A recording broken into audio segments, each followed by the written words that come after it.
ഒരു വട്ടം അമ്പാടി കണ്ണനെ കണ്ടാൽ ഞാൻ ഒരുപാട് കാര്യങ്ങൾ ചൊല്ലി നിൽക്കും.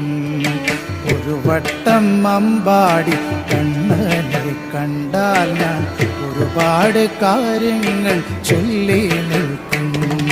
കൊതിയുള്ളതൊക്കെയും ചോദിച്ചു വാങ്ങും ഞാൻ ഇനിയുള്ള ജന്മങ്ങൾ ആസ്വദിക്കാൻ.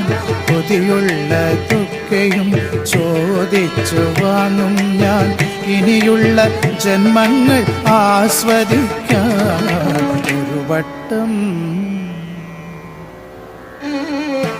ഒരു വട്ടം അമ്പാടി കണ്ണനെ കണ്ടാൽ ഞാൻ ഒരുപാട് കാര്യങ്ങൾ ചൊല്ലി